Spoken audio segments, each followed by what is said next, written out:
Mm.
Hello, everyone. Thank you so much for joining.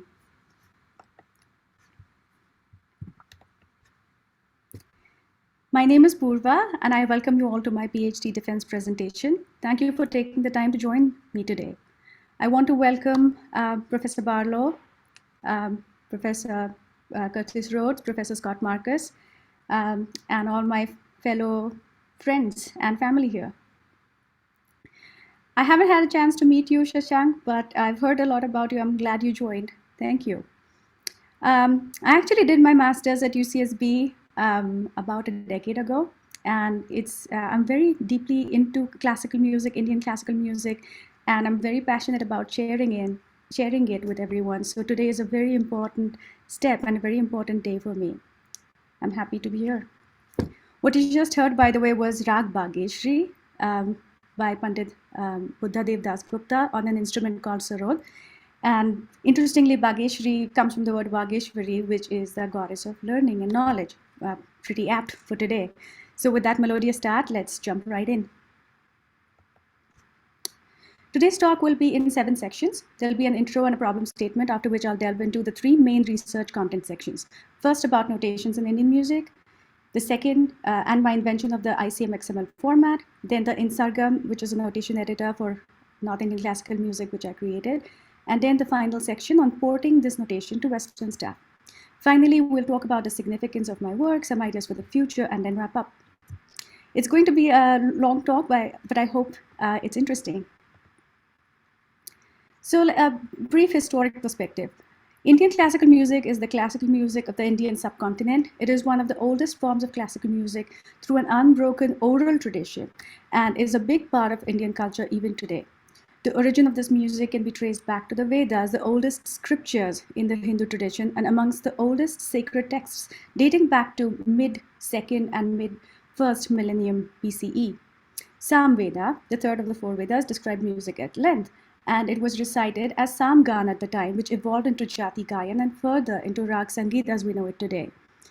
Indian culture has had a lengthy history of renowned treatises in music. Some of the old works that I mentioned here in our special are Natya Shastra by Bharat Muni and others around 220 BCE kind of time frame, Brihadeshi by Matanga Muni somewhere around the 6th or the 8th century, and Sangeet Ratnakar by Sharang Deva in the 13th century. After the 14th century, the music evolved into 2 distinct branches, the North Indian classical music and South Indian classical music, also known as Hindustani and Carnatic. And my project deals with Hindustani or the North Indian classical music. In its current form, this music is believed to date back to the 17th century. A small note that I will be using the terms NICM, ICM, Indian music, classical music interchangeably throughout the talk, and they basically all of them refer to North Indian classical music. So the central idea in North Indian classical music is that of a raga.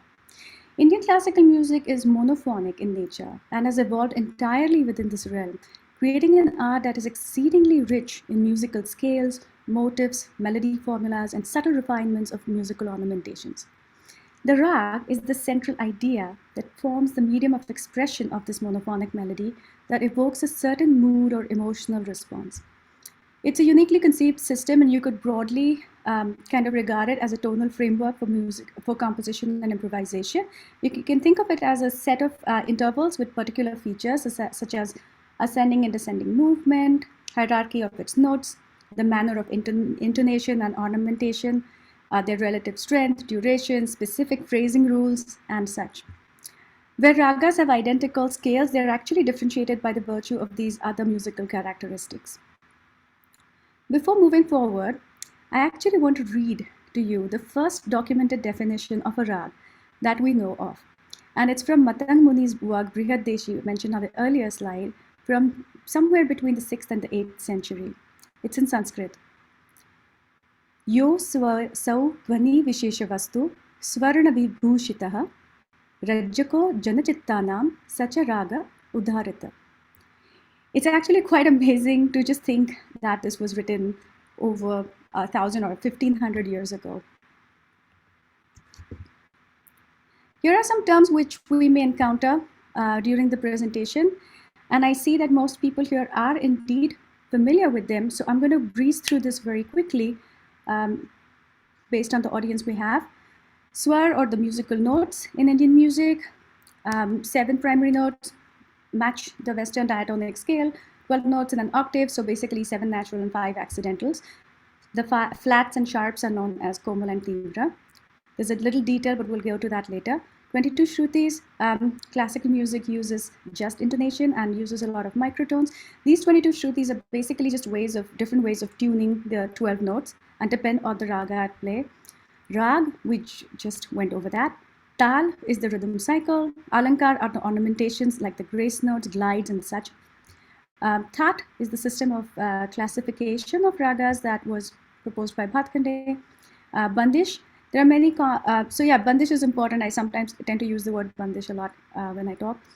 These are basically compositions, fixed short compositions in the rag, and Kramik Pustak Malika basically contains a lot of bandishes. So it's a type of composition in North Indian classical music. Gharana, these are like schools of musical tradition, like the Darmstadt school or Vienna school that you have in contemporary music. And last is the Guru Shishya Parampara. This one is important because that's the main traditional method of learning. It's evolving now, but I want to just state that in Sanskrit, Shishya means student of a guru, and Parampara means an uninterrupted succession. So Guru Shishya Parampara basically refers to this oral tradition, lineage of passing knowledge from a succession of gurus to the students, and which is the main method of teaching this music. I think with that, let's move on to Bhatkhande and his Kramik Pustak Malika, which is central to my work. This is a picture of Pandit Vishnu Narayan Bhatkhande, an extraordinarily complex visionary of North Indian classical music, and actually a key icon in establishing it as a modern classical music tradition of India, and probably the greatest or definitely the most influential musicologist in the history of ICM. Bhatkhande believed that to achieve nationalization of the classical music tradition, it had to be institutionalized, centralized, standardized, and made accessible to all, and he dedicated himself to it through multi-dimensional work. We can broadly categorize it as academic and educational and socio-cultural. But what is of interest here in particular is that one, Bhatkhande is regarded as one of the most important theorists, and he proposed the third system of rag classification that is used today. He also devised a notation system for classical music, more on that later. And two, Bhatkhande wrote a series of books of great renown, 18 original works spanning 3 languages, and the best known of which is Hindustani Sangeet Paddhati, loosely translates to System of Hindustani Music. and which is the first modern treatise on North Indian classical music, and Hindustani Sangeet Paddhati Kramik Pustak Malika, which is the compilation of all the compositions and is the subject of my dissertation. If you're interested, there's more detail in the dissertation, so I will move on. We have a lot of ground to cover. Okay, so you know what? I want to take a moment and show you my Kramik Pustak Malika. I don't know if, can you guys see me? Not sure, but Yes, we can see you. thank you. Very Do you see impressive. books? It's actually I'm holding a book. In order to just hold these together, Right. it is 3,500 pages, and it's pretty heavy. It's a good workout, to be honest. I was too busy working on my PhD. I think the books have given me a little more workout than I could have managed otherwise on my own. So that was Kramik Pustak Malika. It is a standard reference for bandishes, North Indian classical music compositions today. A monumental effort, first of its kind. Kramik Pustak Malika was responsible for democratizing music, and it made the entire corpus of popular ragas and compositions accessible to everyone at the time. This 6-volume work, with over 3,500 pages, illustrates rags and thats using a compilation of about 1,900 compositions, which were carefully collected, notated, and documented by Bhatkhande through his research tours across India. This book series was published between 1916 and 1937, a long period, and is originally written in the North Indian language Marathi, which happens to be my mother tongue, and uses the system of notation that was devised by Bhatkhande. It's a rich treasure indeed, containing all those 1,900 compositions and including traditional ones from various gharanas spanning about 4 centuries. I mean, a really rich, great compilation in a variety of languages and dialects. And in total, the number of rags that we find in this book series are 186, and they are composed in 24 tals. So, friends, I hope you can see why I'm so excited and passionate about wanting to share this with everyone. What's the problem? Go ahead, share it. Well, that's the problem. These 1,900 compositions in the 3,500 odd pages of Kramik Pustak Malika are largely inaccessible to anyone not familiar with Indian notations or Devanagari script, which includes many Indians for that matter. And it's been a problem for 100 years now. So the problem is not just that. The issue is compounded due to the lack of digitization and a lack of a native digital format that can be used in computing. Today, it's possible to address this issue with the help of research and software. So that's my goal. My goal is to invent a digital format for NICM and then further to research a methodology to port it to Western staff notation. And then, of course, once that's done, I would like to port the entire Kramik Pustak Malika in its entirety to Western staff and to provide the world outside of North India with this legendary treasure of knowledge in all its exquisite detail. Of course, given the large scope of the work, the solution would be to leverage and build an end-to-end technology solution to accomplish it. So with that, we're going to go into the first research area. Let's jump into notations in North Indian classical music. So notation systems have been in use in classical music since the very beginning. Here's a rough timeline of when some of the known important updates in notation systems were seen. We have to remember, being primarily oral tradition, compositions have mainly been transmitted through the oral tradition. In fact, the treatises, if we look at the old treatises, they're mainly descriptions of the ragas and their rules as against providing notated compositions. Notations evolved from really like the basic ones at the time of Vedas and Natya Shastra, kind of mnemonic-based ones, to further from that point on, and then simple bar-style ones in Sangeet Ratnakar. And after that, it was really in the late 19th century, which was a time of a sort of cultural renaissance in all Indian arts. That is when there were attempts to change this. The belief was that classical music in the emerging times would be best propagated through institutions, and there would be a need to develop a practical system of notation for Hindustani music. Maula Baksh, Paluskar, Bhatkhande devised notation systems around this same time frame. It is the Bhatkhande system that is notation system that we see in popular use today. But even then, we're still not in the digital domain, right? And that's where my work comes in. I mean, there's a real need for a standardized digital format for North Indian classical music. And that's why I created ICM-XML. I want to show you a quick look at some of the older notation samples because it's fascinating. I mean, this project has given me, it's been eye-opening. It has given me an opportunity to just know so much more about the history and sociology and all aspects of music that I was not familiar with. So here is an example from the 13th century Sangeet Ratnakar. It's basically before the modern notations were invented. Looks like bars of music that are numbered, which you see on the right-hand side. And the top line has notes, the bottom line has lyrics. It does not show any ornamentations. The notes are just like plainly written. And it doesn't show any ornamentations either.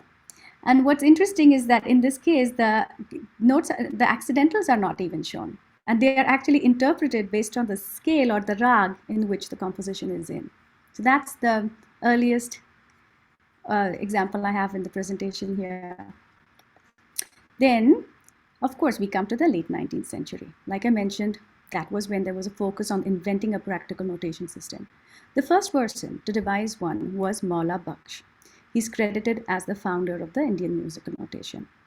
And here's an example from his first book that uses this notation system. Incidentally, it's a book that teaches sitar. Let's see. Another interesting aspect here is we can see some inspiration from Western music notation in here. We see a clef sign. We see something that kind of resembles a time signature. And then we have, something that looks like bars or measures, special signs for repeat, special signs for section endings.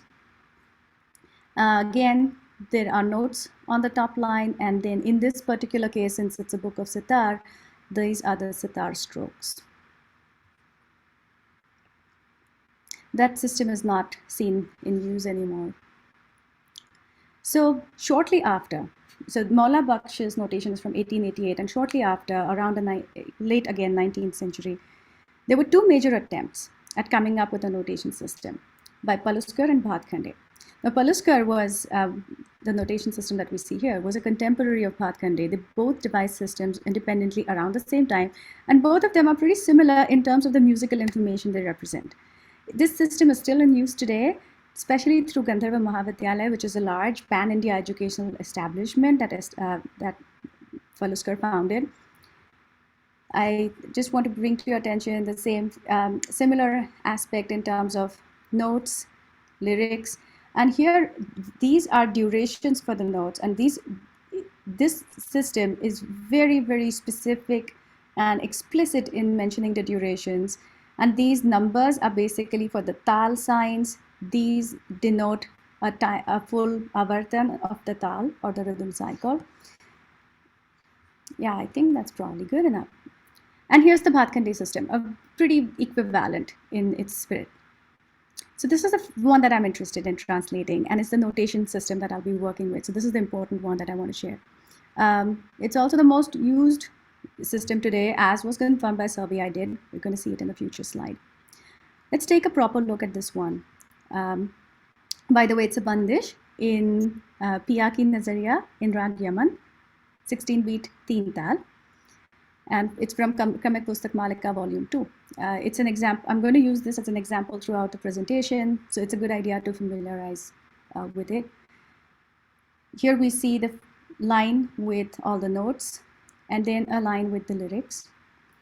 We see some of the ornamentations on this line. We see notes written on top of other notes. These are grace notes. We see this is something like a turn or a shake. It's called a single swar gamak. We see the glide or the mean. we obviously see a very nicely laid out tal, where one line here corresponds to one avartam, and the subdivisions of or beat groupings are shown, and the tal signs are shown below. We also see the use of these circular brackets to ensure that the reader understands that this is to be played in one beat and such. I'm not going to go into detail, but basically this is a quick overview of the elements of this notation system, and that's the system that I'm working with. So given that it was unclear what notation system is prevalent, and to understand the notation methods and schemes that are being used by users of NICM, both vocal and melodic instruments, to learn, retain the music material, I conducted a survey of current usage. There were 90 respondents from 30 cities, equally kind of divided between US and India, and also equally divided amongst in the levels like beginners, intermediate, and advanced. The result was that 73% actually used notations in their note-taking, while the remaining 27% did not use any form of notation at all. I mean, they took informal notes, but it did not contain any swar or actual notes, musical notes.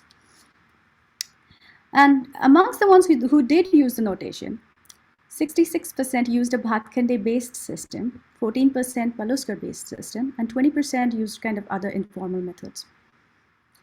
As we can see, the results are pretty spread out.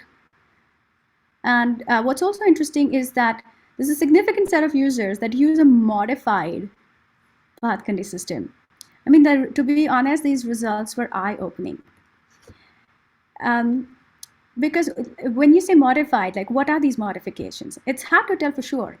I mean, users are basically taking informal notes, and then there's a system that Bhatkhande devised, and users are making modifications to it based on their own needs. I mean, these are real needs and valid, of course, but there's no centralization in this effort. There's no standardization. And to just illustrate my point, I'll say that one of the biggest things that we see in use today is the use of Latin script. So most people are basically using the Latin alphabet to denote notes, and Devanagari doesn't support capital and small letters, but Latin script does, which is very effective in notating because then you can use small and capital letters to distinguish between accidentals of a note. But what do you want to use? A capital M for the Shuddha note, or a Tivra Madhyam? Do you want to use a capital M or a small m? There is the sharp fourth, basically. We see both being used in practice, which is really confusing. If you collected a bunch of compositions, you wouldn't know what to make of it. This is the problem. There is no centralization, there's no standardization in this effort, which emerges as a clear need, and obviously providing more motivation to solving this problem and creating ICM XML. Again, I'll point you to my dissertation for any details if you're interested. So there are several examples of these variations on the internet. I will not go into details here, but you can Google. And that's why I created ICM XML. It's like music XML, but for Indian music. So ICM XML is a standard open format for exchanging digital North Indian classical music that conforms to the Bhatkhande notation style. It's designed for sharing NICM composition files between applications like notation programs, education programs, music databases, and so on. It conforms to the accurate and complete representation of Bhatkhande style NICM composition notation, with some additions. We're mainly limited to digitization and internationalization, and also some inclusion of a set of metadata pertaining to composition identification. ICM XML format has been defined by using an XSD schema.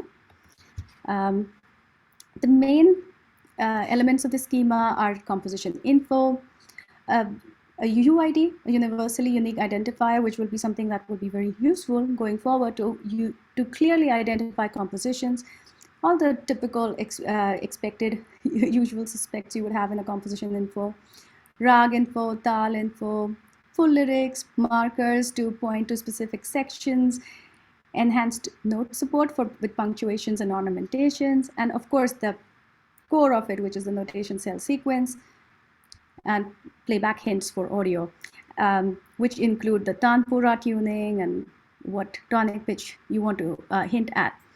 But it's probably easiest to see an example. Here's the schema. I'm going to pause briefly for you to take a look.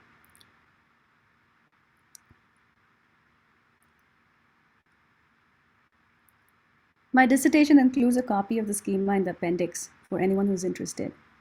So instead, I'm going to just quickly show you a hello world in the schema.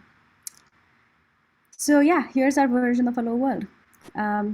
For those who may not be familiar, it's basically like a minimal program or the simplest example for illustration purposes.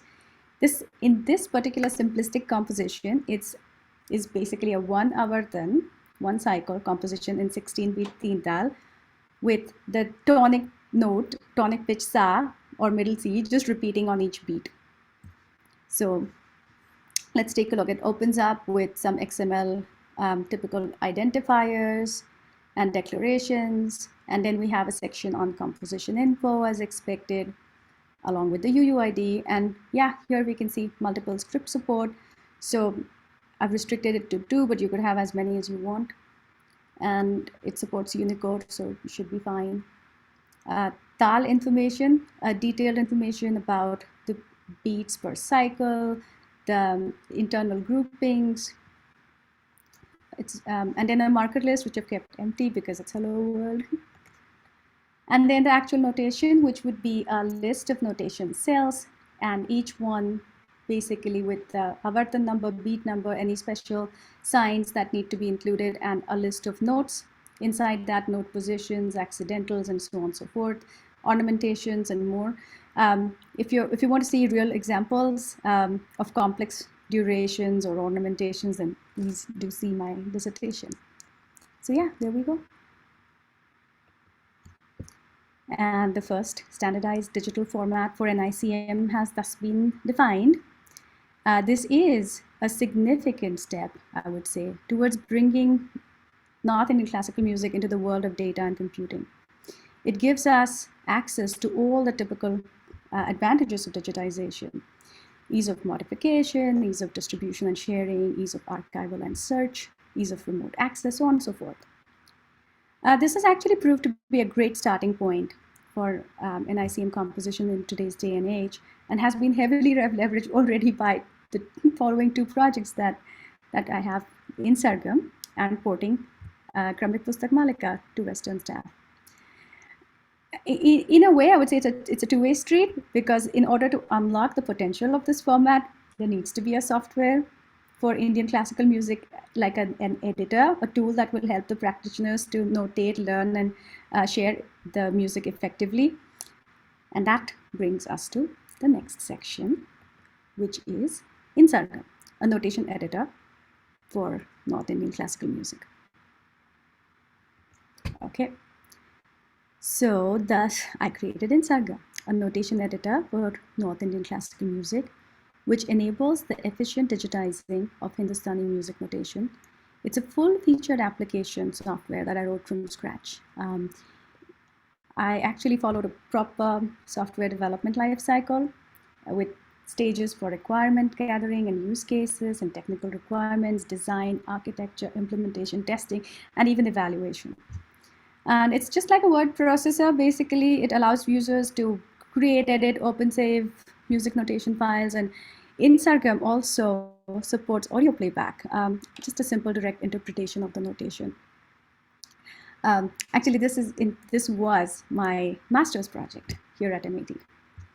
And of course, at the time, it started off with its own internal binary format for the compositions, but it has undergone several changes after, including ICM XML support, and has definitely proven to be a great platform for realizing the porting of Kramik Pustak Malika.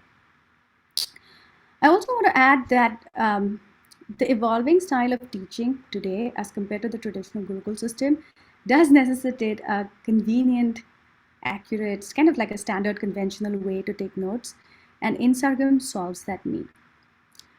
Yeah, I mean, as you can expect, obviously, considering what we've seen so far, there have been very few attempts to devise electronic methods to enter the North and NICM compositions. I list a few here, but I won't go into details. It should suffice to say that these are insufficient for what I'm trying to solve. They're font-based or doesn't support Devanagari, so on and so forth. If you're interested in more, this stuff in the dissertation. And here I describe some of the key considerations in designing the software and how important it is to have design for a broader base of users. That is a particularly important one when it comes to NICM. Support for audio and coming up with something that's intuitive, familiar, and obviously keeping portability in mind. So, and then the adaptation for Western musicians to convert it to staff. These were the key considerations, and then here are the main features. So what we would expect, right? Creating, editing, saving, and opening NICM music files and supporting this Bhatkhande notation style, supporting export of audio and Western staff notation, a playback feature for direct interpretation, a simple one with, in fact, tabla beats as accompaniment. That's something I'd added later on. Musical parameter preferences, support for the ornamentations, 22 Shruti support for tuning. This one's interesting. It comes with a built-in support with all the Shrutis defined, and the user also has the option to change these ratios though. So if someone is very particular about their tuning, they can do that. It has support for the Devanagari script and markers. And then the last one, which is, I do want to highlight that the Rag and Tal browsers, because they come pre-populated with a database of 100 rags and 20 tals, which can be very handy. Here are the main technologies employed. There's actually a lot of detail one could talk about in terms of the considerations and choices and the decision-making process. But the main takeaway here is that it's a tool primarily written in Java and uses Java Swing UI, JFugue, Gurville for sound support, Java, Sax, and proxy music for the XML aspects, and then a database in Apache Derby. This is a sequential notation entering scheme, which is important, but I won't go into details here. Instead, let me show you some screenshots. Here's the application. Pretty obvious. Here's a composition. Here's the composition in edit mode. And here are some composition properties and hints.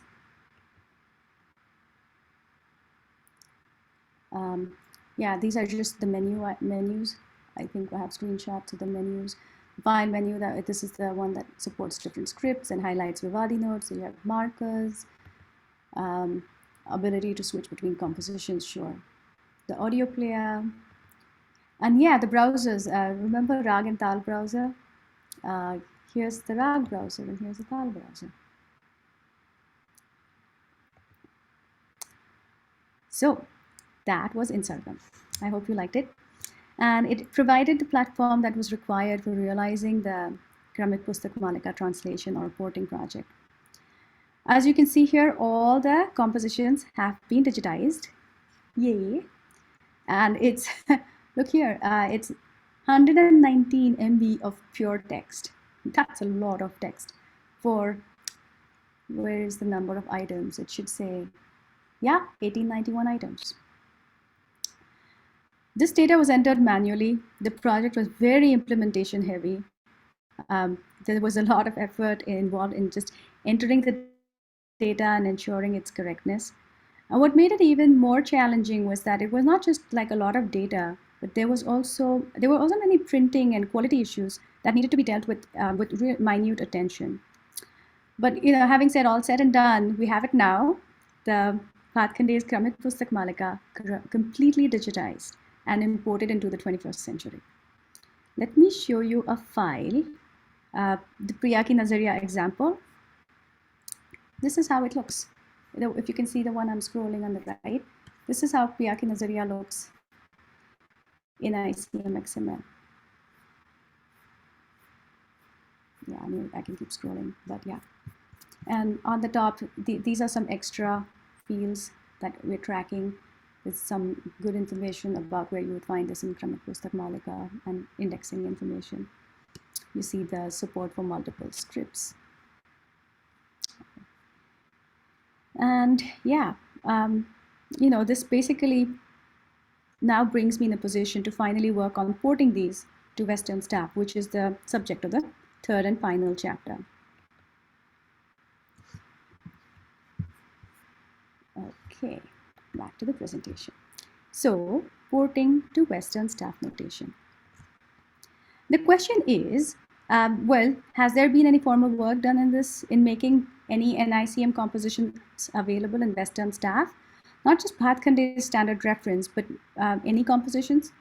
And the answer is yes, but very few and very far in between. There are two historic references which I found, which I'll share in just a minute.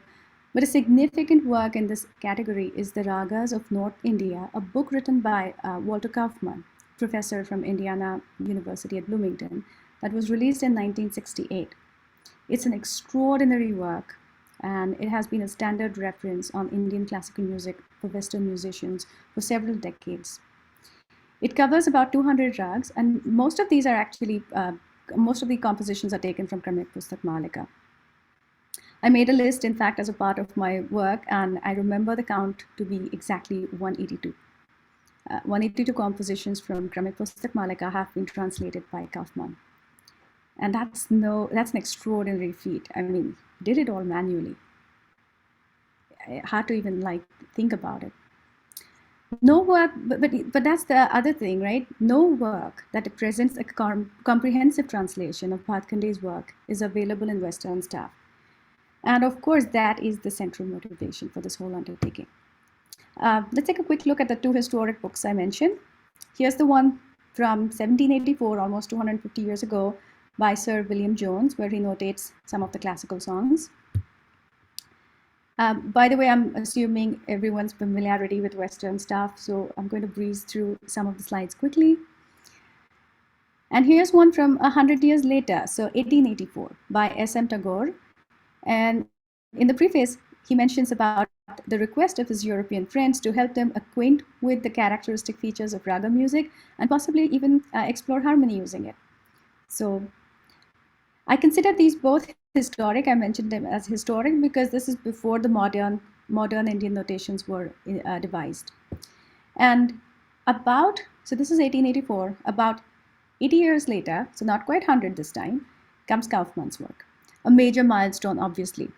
And I'll be referencing Kaufman's work, so you'll be able to see examples of it. I'll be using it to compare and contrast my approach.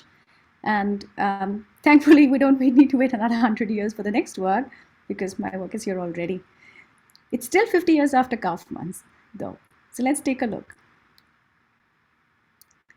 Well, the important question is, how do you port from Bhatkande's notation to Western staff? The notation is compatible, that's the good news. But we have to define the methodology and how do you port composition info, swar, tal, alankars, so on. Let's take a look one by one. So here are the Indian notes.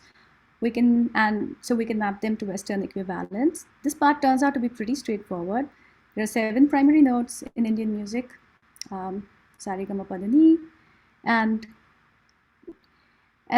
5 accidentals, so flats and sharps, known as Komal and Tivra.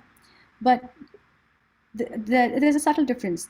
The 2nd, 3rd, 6th, and 7th can only go flat, and they're known as Komal swars. So you have Rega Dhani that can be Komal, and the 4th can only go higher or sharper, and it is a Tivra swar. So in all, this is what we have. This is what you will see for notes and their accidentals in the Bhatkande's books. And all compositions are only in 3 octaves: the Mandra Saptak, Madhya Saptak, and Tar Saptak. And they are denoted by dots below and above the note, and obviously no signs required for the Madhya or the middle Saptak. Saptak, it can be thought of as an octave.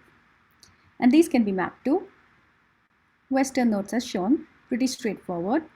And it's important to note that the porting uses middle C for Madhya Sa or the tonic pitch. And Kaufman's approach here is identical. Given that what we have is a system where everything's electronic and programming, it won't be difficult to just recreate any notation we want with any any note out of these mapped to the tonic. And I also want to make a note of another aspect, which is that these notes do not belong to an equally tempered scale. Like we had discussed, Indian music uses just intonation, and these 12 notes are just tuned to ratios depending on the rag. The tunings are not specified as a part of notations, and nor are they included in the chording. Here's a quick example describing the rotes of Rag Bhageshri. So Bhageshri goes something like, and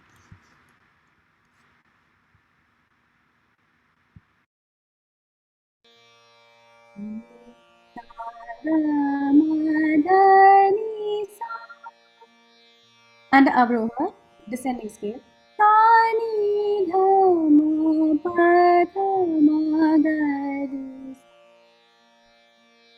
The catchphrase of this rag is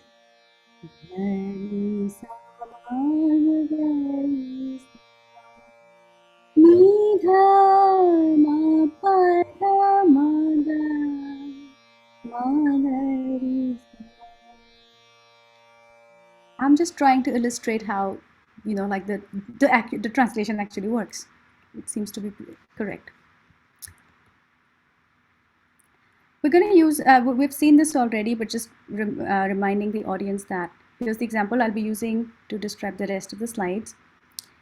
So the next question is we ported the swar, now how do you port tal? Tal is the rhythm cycle, and what's also important is the internal subdivisions in the tal. And these are going to be expressed as additive meters in staff notation with one full avartan corresponding to one bar. And optionally, I also have dotted bar lines for the subdivisions.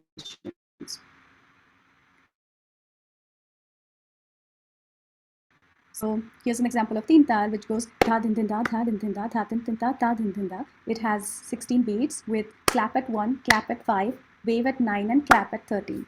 So these will be expressed as an additive time signature here. And there is an example where you can see, oh, ignore this arrow. Sorry about that. But here's the Bhatkhande notation. We see these are 16 beats divided into 4 subdivisions. In Kaufman's work, he actually has mixed meters. So each bar corresponds to a different number of beats. I tried to avoid that, and what we have here is one cycle corresponding to one entire avartan, but dotted lines to be able to just make it easy to read. The next question, how to port alankar. Of course, we know there are 3 alankars. Although the music is very heavy in ornamentation, there are only 3 that Bhatkhande notates. And these are the kan, meen, and single swar gamak. Let's see, kan, these are basically grace notes. This is straightforward. Grace notes in Bhatkhande are written on top of the note, and this is how Kaufman translates it, and it's identical to how I do it. Here's an example of a glide. Again, this is simple. We see that there's a grace note here followed by a glide between the tivrama and the ga. This is how it looks in Kaufman's book. And here's my work. The last one is the gamak, or the single swar gamak, or the shake that we talked about. It is denoted by Bhatkhande with circular brackets around the note, and it basically translates to, when you see this, you're supposed to take that note, take the next higher, then the given note, the next lower, and then the given note. So it's in a rapid succession. So, and extend the given note at the very end. So I want to point out that this is a little different than what Kaufman does. So Kaufman actually interprets what Bhatkhande meant by this. He interprets it here, and this is what I do. The definition of single swar gamak is pretty like it's the same as a turn. The next higher given note, next lower, and a given note. So I actually just express it as a turn. And there's an important distinction here because I did not want to interpret what Bhatkhande meant, but I wanted to just be represented as is in the Western notation. What also makes the matters complicated is that scales may not be symmetric. There may also be a directionality for the given line, and hence these may not be very obvious. So avoiding interpretation here and letting music dictate it is what I've gone with. Next is how to port Vistar. Vistar is basically free-flowing expositions for raga development. I mean, let's jump to it. This is straightforward. It's basically got no time signature, and in this case, I represent it as notes without any stems, right? As quarter notes without stems, and then wherever we have commas, then we extend the duration at that time, so you will see that. And the phrases are delineated by bar lines. So yeah, again, pretty straightforward on this one. All of this is figured, but implementation is really an interesting part. Now, the lyrics. Here's something that's important. This is an important part. The compositions that were compiled by Bhatkhande are traditional old compositions spanning a time period of about 300 years. And all the compositions, except Sargam Geet, come with obviously with lyrics that bring context to the composition. I supply the lyrics as the compositions are incomplete without them. So there are several choices to do this translation. IAST, IPA, ITrans, Harvard Code. I mean, there's a bunch of options, but the ones that stand out are IAST and IPA. They're the best contenders. IAST is a transliteration scheme that allows lossless translation of romanization of Indic scripts as employed by Sanskrit and related languages. And IAST makes it possible for the reader to read the Indic text unambiguously as if it were written in the original script. It has existed since the 19th century and is the most popular choice for e-text repositories, and it's the most popular one amongst scholars. IPA, on the other hand, is standard for, it's an alphabetic system for phonetic notation, and it's based on the Latin alphabet. But between these two choices, I go with an augmented version of IAST, and here's why. I believe that I need to explain this point because Kaufman's work does not supply the lyrics. And so I don't have something to compare this against, and hence I want to make sure I explain this part. But I do believe that it's very important to supply them. So IPA would encode the phonetic rendering of the composition lyrics, but then one would have to define how the lyrics are to be pronounced correctly in the first place, in the given language that a composition is in, and then render it.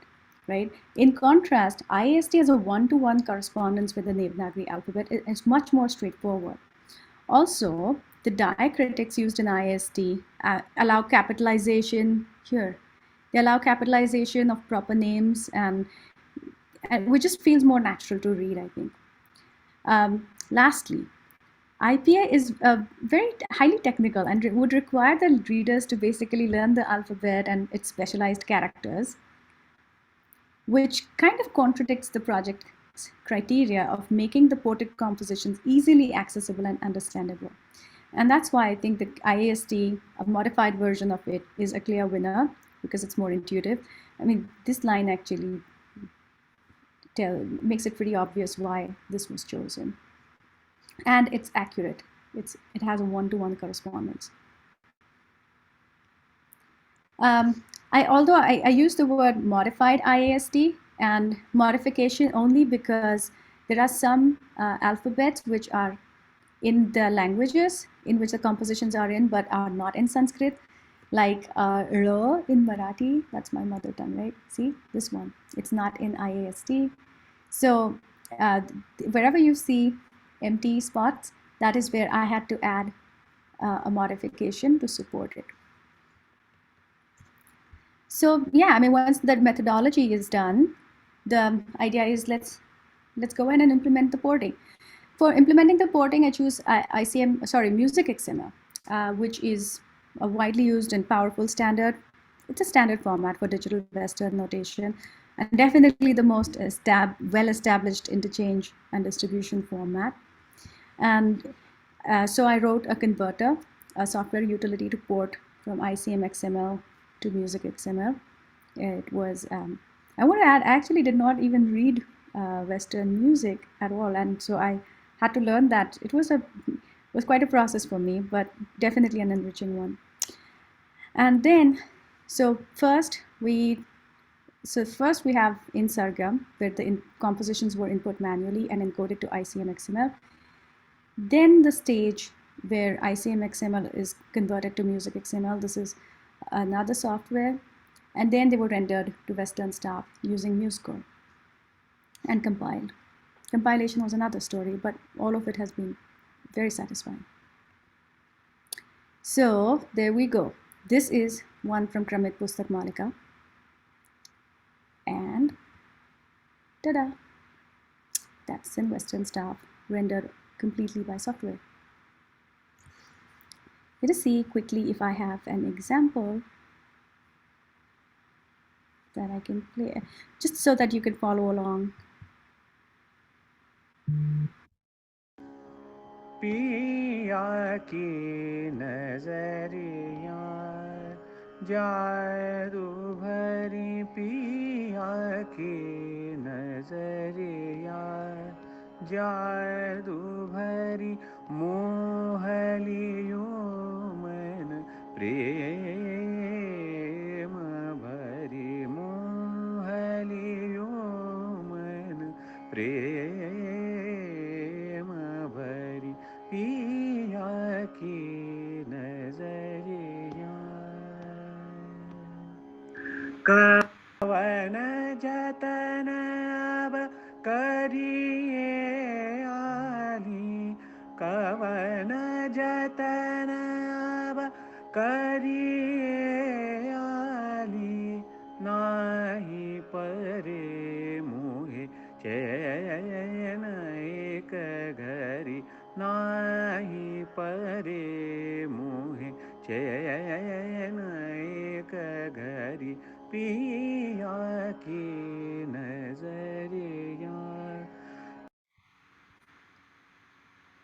So there we go. I actually want to stop my sharing for a second, and I want to show you something first. If you're able to see my video now on full screen, this was Kramik Pustak Malika.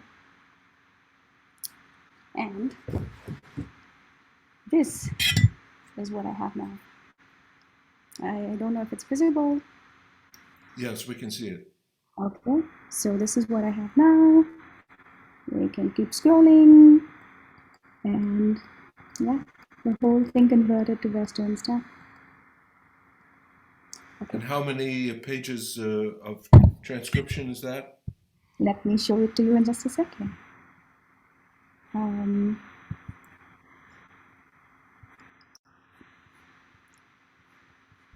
It is over 2,000 pages, as you can see here. And this is just the index.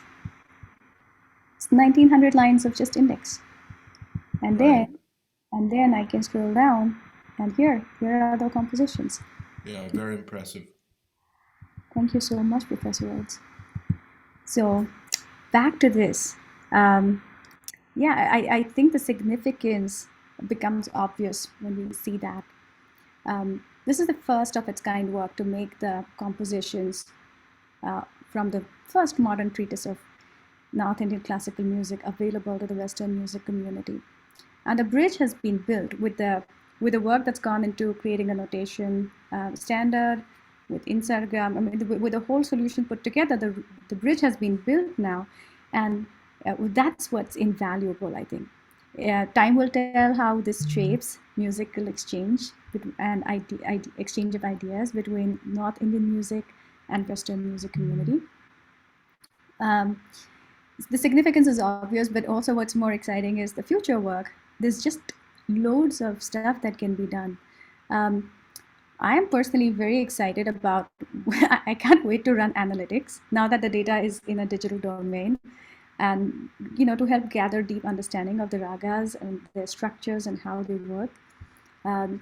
The other day, last night, funny thing, but I wasn't able to sleep, so I turned on some sleep music, and then today morning when I got up, I was like, oh, I could just use this information to to generate music, because now we can understand the structures of these ragas, and we can create any length of music we want, which would be very personalized.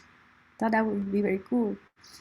Does an ICM online composition database would be another obvious one where you could view it in both notation styles. That would be super impactful. The work on evolving the notation system, if you remember the survey that I did, that was eye-opening. Just so much came from that. I mean, one could spend years just trying to address problems and improvement areas from that alone. So work on evolving the notation system to adapt better to instrumental music, for example, is a big one. The work on improving the notation system to match current practice is another one. I mean, that's really the motivation that Bhatkhande had over 100 years ago, I think, and it's still, in ways, it's still valid today. To give you an example, tihais are very popular in use today, but there is no good way of notating that. There are no repeat signs. Mala Baksh did add them, but it was not included in the Bhatkhande and Paluskar system, which is what is used today. There's basically a lot of work. I mean, I think we have a lot of work cut out here. So yeah, that's it, friends. It's been a fantastic ride. It's been a long journey, and this work has, it's enriched me in ways more than the obvious. It's given me an opportunity to read on history, sociology, and everything has been fascinating. I actually usually read exclusively in English, but this gave me a chance to read in Marathi and Hindi, even Sanskrit, and a little bit of Gujarati that I'm not very well versed with. I learned about rags and tals that I've not ever heard of. I saw in the books, I saw some of the script characters that I'd never seen. So it was great. And yeah, I mean, I learned to read Western notation. Yay, I'm literate. I feel like a literate person. I wasn't familiar with that. So yeah, it's been exciting. It's been great. And before I end the talk, would be definitely incomplete without mentioning some very, very special people. Each name that you see on this screen has a close connection in helping me and supporting me unconditionally. I was just sharing with Professor Barlow and Professor Rhodes the other day. I could spend an hour on this slide. I won't. Maybe I will just call the people that on the slide and share that with them. But I think I want to just express my deepest gratitude towards Professor Barlow. Ever since we've met, I don't remember a single interaction when I have not left in a very inspired zone. I think I've been extremely fortunate. Probably the best advisor that anyone can hope for. I was fortunate to actually have him. Professor Curtis Rhodes, you actually have knowingly and unknowingly shaped so many things that maybe I should call you and share that with you. So thank you so much. I'm deeply indebted to you. And You're welcome. Thank you. And of course to Professor Scott Marcus. Professor Scott Marcus is the first professor I interacted with when I came to UCSB, and I still have a vivid memory of how warmly welcome he made me feel. I took his class and I learned a little bit of sitar.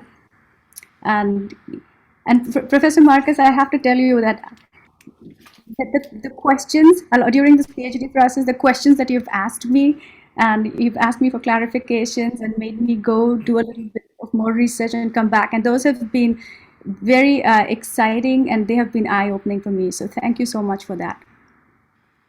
I also included my husband Mahesh Kale in the list of advisors, and for those who don't know, he is an expert practitioner, performer, and educator of North Indian classical music.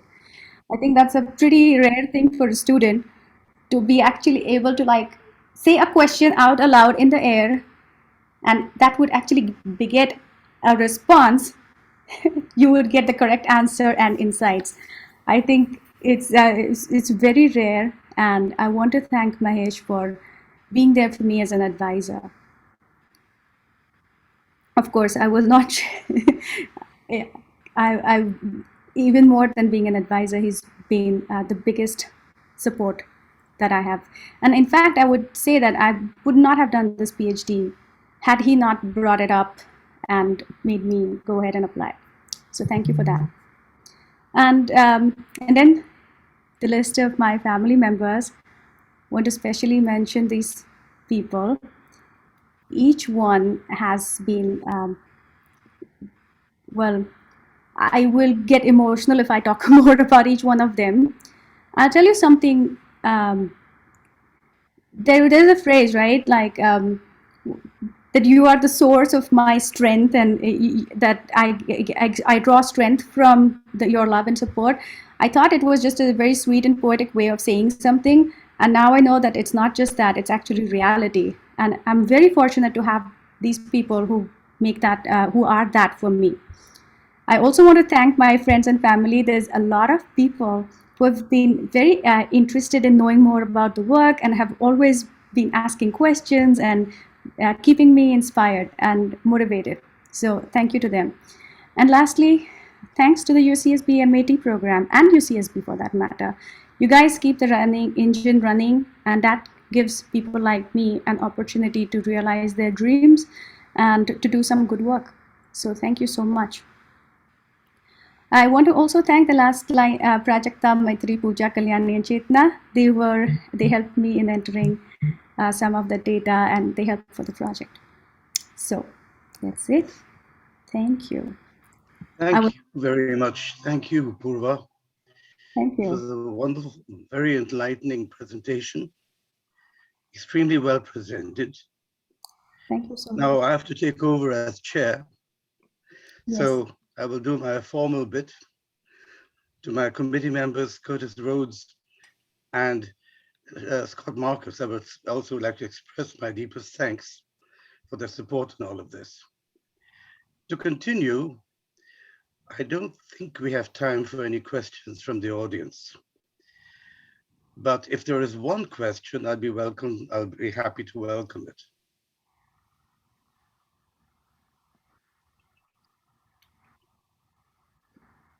Okay, I assume that everybody expects. Well, Shashank has a question. Oh, Shashank, go ahead. Yeah, I had a quick question. This is very nice. I was just wondering if you also had the lyrics written in the words format itself, because if you just put in Western staff notation, P ya ki nazar ya, like to a normal reader, they're not going to understand it, right? So I was just wondering if you have done that. Yeah. And additionally, my second question was if you had where the sum is, where the khali is. Have you notated that? I couldn't quite follow that. Good point. Great questions. Thank you for your question. For the first one, I'll say that yes, that wouldn't it be great to have the lyrics written as a, in their poetic form, basically. Bhatkhande, it's interesting that Bhatkhande did not include it in his work, but that's actually a follow-up project. In fact, I should have mentioned it on the future work slide, because that's something that I've identified and probably halfway through it already. So it was interesting because sometimes one may not be familiar with the lyrics and needs to go through a proper process. But yes, that would be great.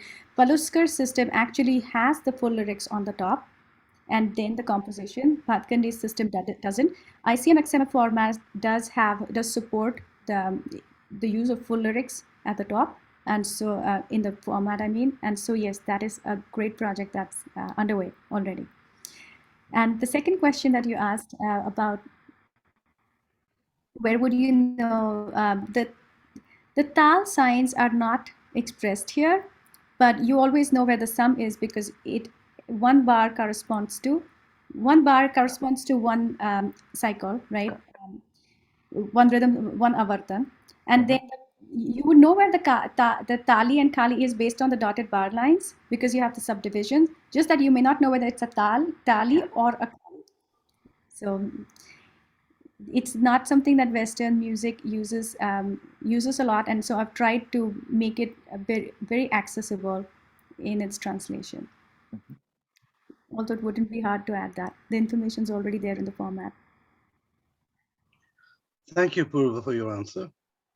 And at this point, I would like to say thank you to the entire audience, but I will not allow the committee to go yet, nor Purva. So I would like to say goodbye to all of you, and Purva and her committee need to be alone for the next so many minutes. Thank you. Thanks, And Clarence. thank See you you. for all my family for joining. I can see my dad, my brother, and Alkamashi. I see some people here. So thank you so much.